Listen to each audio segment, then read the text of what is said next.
அனைவருக்கும் வணக்கம். இன்றைக்கி என்ன பார்க்க போகிறோம்னா டிஎன்இஏ 2025 கவுன்சிலிங்கோட நெக்ஸ்ட் ஸ்டெப் என்ன அப்படிங்கிறத பார்க்க போகிறோம். இப்போ ஆஸ் யூஷுவல் நமக்கு வந்து ஆஸ் பர் ப்ரொசீஜர் நமக்கு என்ன ஆகிடுச்சுன்னா certificate verification already completed.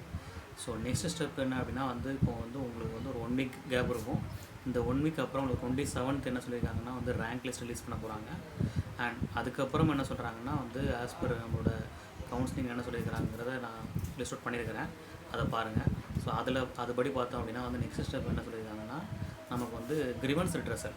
So grievance ரிட்ரஸல்ங்கிறது இப்போ உங்களுக்கு வந்து ரேங்க் லிஸ்ட்டுக்கு அப்புறம் உங்களுக்கு வந்து இஷ்யூ இருக்குது, என்னோடய ரேங்க் லிஸ்ட் வந்து தப்பாக இருக்குது அப்படிங்கிற இஷ்யூ இருந்துச்சுன்னா உங்களுக்கு வந்து கிரிவன்ஸ் ரிட்ரஸல் நீங்கள் வந்து டிஎஃப் சென்டரை கான்டெக்ட் பண்ணிக்கலாம், இல்லை டிஎன்இஏ வந்து நீங்கள் டேரெக்டாக ஃபோன் பண்ணி பேசிக்கலாம்.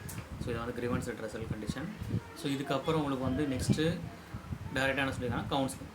ஓகே, ஒன்ஸ் இந்த இது முடிஞ்சதுக்கப்புறம் உங்களுக்கு வந்து கவுன்சிலிங் டேட் வந்து ரிலீஸ் பண்ணிடுவாங்க. இப்போ வந்து நம்ம எக்ஸ்பெக்ட் பண்ணுறது வந்து 27th என்ன பண்ணிடுவாங்கன்னா ரேங்க் லிஸ்ட் வந்து கம்பல்சரி உங்களுக்கு வந்து வந்துடும். அன்றைக்கி உங்களுக்கு வந்து ஷெடியூல் ரிலீஸ் பண்ணிடுவாங்க.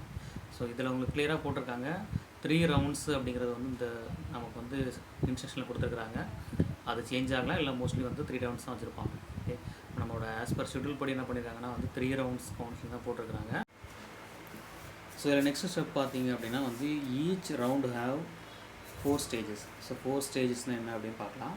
ஃபஸ்ட்டு ஸ்டேஜ் என்ன அப்படின்னா சாய்ஸ் ஃபில்லிங், செகண்ட் ஸ்டேஜ் வந்து அலாட்மெண்ட், தேர்ட் ஸ்டேஜ் வந்து confirmation of allotment, fourth stage வந்து நமக்கு வந்து reporting to the colleges or TFC centre. இந்த மாதிரி வந்து நமக்கு வந்து 4 ஆப்ஷன்ஸ் இருக்குது. ஸோ இந்த 4 ஆப்ஷனையும் வந்து நான் வந்து ஒவ்வொரு வீடியோவும் நான் வந்து போடுறேன், உங்களுக்கு வந்து இன்னும் கொஞ்சம் பெட்டர் அண்டர்ஸ்டாண்டிங்காக இருக்கும். ஸோ இதில் வந்து ஆல்ரெடி உங்களுக்கு வந்து இந்த பர்டிகுலர் ரேங்க் லிஸ்ட்டு அண்ட் வந்து ப்ரொசீஜர்ஸ் பற்றி உங்களுக்கு வந்து ஒரு ஐடியா கிடச்சிருக்கும். இதுக்கப்புறம் உங்களுக்கு அப்கமிங் வீடியோஸ் எல்லாமே நீங்கள் வந்து செக் பண்ணுங்கள்.